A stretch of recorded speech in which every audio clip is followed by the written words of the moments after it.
அஸ்ஸலாமு அலைக்கும் வரஹ்மத்துல்லாஹி வபரகாத்துஹு. பேஷன் கார்னர் நடத்தும் தினமும் ஓர் பயான் தொகுப்பு. இந்த தொகுப்பில் பார்த்தோன்னா 25 நபிமார்களுடைய வரலாறை பார்த்துக்கிட்டு இருக்கோம். போன வீடியோவில் பார்த்தோன்னா நபி இத்ரிஸ் அலைஹிஸ்ஸலாம் அவர்களுடைய வாழ்க்கை வரலாறை பார்த்தோம். இன்று இன்ஷா அல்லாஹ் உலக வரலாற்றை மாற்றிய ஒரு நபியுடைய வாழ்க்கையை தான் பார்க்க போகிறோம். பொறுமை என்றால் யார்? தௌஹீத் அழைப்பு என்றால் என்ன? ஒரு மனிதன் அல்லாஹ்வுக்காக எவ்வளவு தாங்க முடியும்? இந்த 3 கேள்விக்கும் ஒரே பதில் தான் நபி நூஹ் அலைஹிஸ்ஸலாம் தான். ஆமாம், நபி நூஹ் அலைஹிஸ்ஸலாம் அவர்களை பற்றி தான் பார்க்க போகிறோம். இத்ரிஸ் அலைஹிஸ்ஸலாம் அவர்களுடைய காலத்துக்கு பிறகு மனிதர்கள் உலகத்தில் முன்னேறினாங்க, வீடுகள் கட்டினாங்க, வியாபாரம் செய்தாங்க. அந்த வியாபாரத்தில் வெற்றியும் பெற்றாங்க, வளர்ச்சியும் அடைந்தாங்க, செல்வம் அதிகமாச்சு. ஆனால் ஒரு விஷயம் மட்டும் மெதுவாக மறைஞ்சிக்கிட்டு வந்துச்சு. அதுதான் அல்லாஹ்வுடைய நினைவு. நல்ல மனிதர்கள்லாம் இறந்தபோது அவர்களுக்கு நினைவு கூறுறதுக்காக சிலைகள் அமைக்கப்பட்டுச்சு. பிற இவர்கள் நல்லவர்கள் நினைவாக இருக்கட்டும் அப்படின்னு வச்சுருந்தாங்க. அப்புறம் தலைமுறைகள் மாறின. ஷைத்தான் மனிதர்கள்ட்ட சொன்னால் இவர்கள் அல்லாஹ்விடம் உங்களை நெருங்க வைப்பார்கள் அப்படின்னு. அந்த நாள் முதல் மனிதன் அல்லாஹ்வை விட்டுவிட்டு சிலைகளுக்கு உதவி கேட்க ஆரம்பித்து விட்டான். பூமியில் ஷிர்க் பரவ ஆரம்பிச்சிருச்சு. இந்த இருள் நிறைந்த ஒரு காலத்தில் தான் ஒரு குழந்தை பிறக்குது. அந்த குழந்தை தான் நபி நூஹ் அலைஹிஸ்ஸலாம் அவர்கள். இவர் நபி இத்ரிஸ் அலைஹிஸ்ஸலாம் அவர்களுடைய பேரனும் லமாக் என்பவருடைய மகனும் ஆவாங்க. இவர் சிறு வயதிலேயே வேறுபட்டவராக இருந்தாங்க.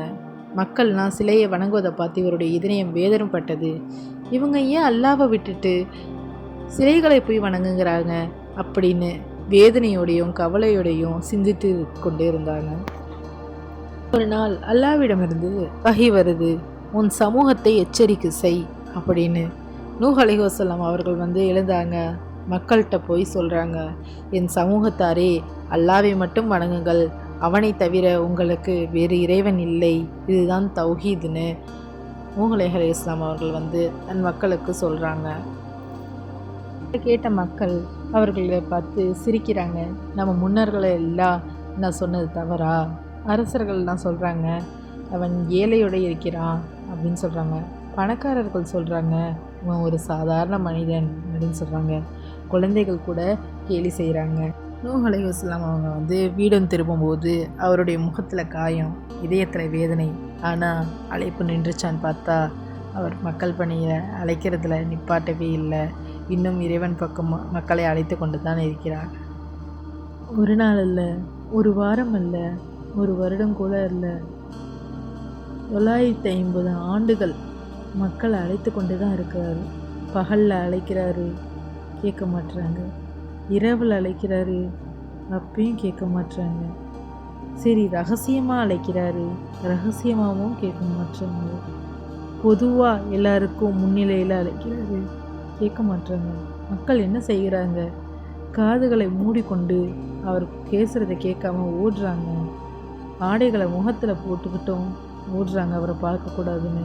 நாங்கள் கேட்க மாட்டோம். ஆனால் நபி நிறுத்தவே இல்லை, தொடர்ந்து அழைத்து கொண்டு தான் இருக்கிறாரு. ஓரிரவு நூஹ் அலைஹிஸ்ஸலாம் அவர்கள் தனியாக நிற்கிறார்கள். வானத்தை நோக்கி கைகளை உயர்த்துறாங்க. யா அல்லாஹ், நான் அழைக்கிறேன், அவர்கள் ஓடுகிறார்கள், என் இதயம் உடைந்தது. அவர் துவா செய்கிறார், என் இறைவா, நிராகரிப்போரில் ஒருவரையும் பூமியில் விட்டுவிடாதே அப்படின்னு. அதன் பிறகு அல்லாஹ் நூஹ் அலைஹிஸ்ஸலாம் அவர்கள்ட்ட ஒரு கட்டளை ஏற்றான், நம் கண்காணிப்பில் ஒரு கப்பலை கட்டு அப்படின்னு. அந்த இடத்துல கடல் இல்லை, ஆறு இல்லை, ஒரு நீர் கூட இல்லை. பாலைவனத்தின் நடுவில் ஒரு மரங்களை வெட்டி கப்பலை கட்ட ஆரம்பிக்கிறாரு நூஹ் அலைஹிஸ்ஸலாம் அவர்கள். ஒவ்வொரு மரத்தையும் வெட்டும்போது அவருடைய இதயத்தில் ஒரு நம்பிக்கை இருக்குது. அல்லாஹ் சொல்கிறான், அது நிச்சயம் நடக்கும் அப்படின்னு. மக்கள் கூட்டமாக சிரிக்கிறாருங்க. நூஹ், நீ இப்போ என்ன தச்சனா அப்படின்னு கேட்குறாங்க. மலை எங்கே, கடல் எங்கேன்னு கேட்குறாங்க. குழந்தைகள்லாம் கல்லை விட்டு எறிகிறாங்க, பெரியவர்கள்லாம் கேலி செய்கிறாங்க. ஆனால் நூஹ் அலைஹிஸ்ஸலாம் ஒருபோதும் கோபப்படலை. அவர் வேலையை செஞ்சு கொண்டு இருக்கிறார், துவா செய்கிறார், அல்லாஹ்வை நம்புகிறார். ஒரு நாள் அல்லாஹ் அடையாளம் கொடுத்தான். வீட்டிலிருந்து அடுப்பிலிருந்து நீர் பொங்க ஆரம்பிச்சிருச்சு. அது சாதாரண நீர் இல்லை, அழிவுடைய தொடக்கம். வான கருமையாகிறது. மேகங்கள் ஒன்றோடு ஒன்று மோதிக்கின. திடீர்னு வானத்தில் கதவு திறந்த மாதிரி மழை கொட்ட ஆரம்பிக்குது. துளி துளியாக இல்லை, ஊற்றாக ஊற்றுது.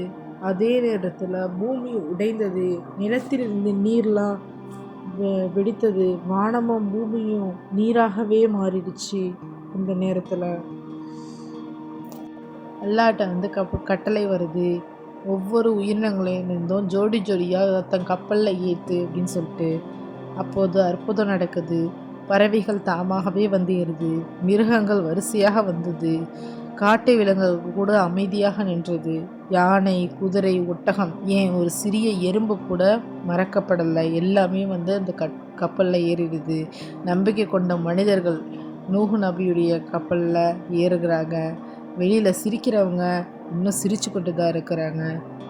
அப்போ வந்து நீர் வந்து உயர ஆரம்பிச்சிருச்சு. அந்த நேரத்தில் வந்து நூஹ் அலைஹிஸ்ஸலாம் அவங்க வந்து தன் மகனை பார்த்து சொல்கிறாங்க, மகனே என்னோட கப்பலில் வந்துரு, நிராகரிப்பவரோட இருக்காத அப்படின்னு சொல்கிறாங்க. ஆனால் அவனுடைய மகனோ அகந்தையோட காரணமாக நான் மலையில் ஏறியாச்சும் என்னை காப்பாற்றிக்கிறேன் அப்படின்னு சொல்கிறான். அந்த நேரத்தில் நூஹ் நபியோட இதயம் துடிதுடிக்குது. அலை ஒன்று வந்தது, அப்பா மகனுக்கு இடையே சுவர் போல ஒரு நின்றது. அந்த ஒரு நொடி அவன் மறைந்தான். நூஹ் அலைஹிஸ்ஸலாம் அவர்கள் வந்து கண்ணீர் விட்டார்கள். அல்லாஹ் சொன்னான், அவன் உன் குடும்பத்தில் இல்லை, ஈமான் தான் உன் உண்மையான உறவு அப்படின்னு. நீர் உயர்ந்தது, வீடுகள் மறைந்தது, அரண்மனைகள் மறைந்தது, மலைகள் கூட நீரில் மூழ்கியது. அகந்தியுடன் நடந்தவர்கள் எல்லாம் இப்போ உதவி கேட்டு ஓடிக்கொண்டு இருக்கிறாங்க. ஆனால் தாமதமாகிவிட்டது. உலகம் முழுவதும் நீர் மட்டும்தான் இருக்குது. ஆனால் கப்பல் மட்டும் அல்லாவுடைய பாதுகாப்பால் மிதந்துக்கிட்டு இருக்குது. நாட்கள் கடந்தது. பின்னர் அல்லாஹ் கட்டளை கொடுத்தான், பூமியே உன் நீரை விழுங்கு, வானமே உன் மலையை நிறுத்துன்னு. மழை நின்றது, நீர் குறைந்தது, மெதுவாக மலைகள் தோன்றின. கப்பல் வந்து ஜுதி மலையில் நிற்கிது. கப்பல் கதவை திறந்து மனிதர்கள் வெளியே வந்தாங்க. அது ஒரு புதிய உலகம். பாவம் கழுவப்பட்ட பூமியை அதை பார்த்தாங்க. இதனை பார்த்து நூஹ் அலைஹிஸ்ஸலாம் சுஜூது செய்தாங்க அந்த இடத்துலையே. அப்படி நூஹ் அலைஹிஸ்ஸலாம் அவர்கள் பார்த்தோன்னா 950 ஆண்டுகள் உயிருடன் வாழ்ந்தாங்க. பொறுமையுடன் மக்களை வந்து அழைத்தாங்க. பல துன்பங்களை தளராமல் அல்லாவுக்காக எல்லாத்தையும் பொறுத்துக்கிட்டாங்க. பின்னர் அவர் வந்து அமைதியாக இறைவனிடம் திரும்பினாங்க. ஒரு நபியுடைய வாழ்க்கை முடிந்தது. ஆனால் அவர் பாடம் மனித வரலாற்றில் என்றும் இருக்கிறது.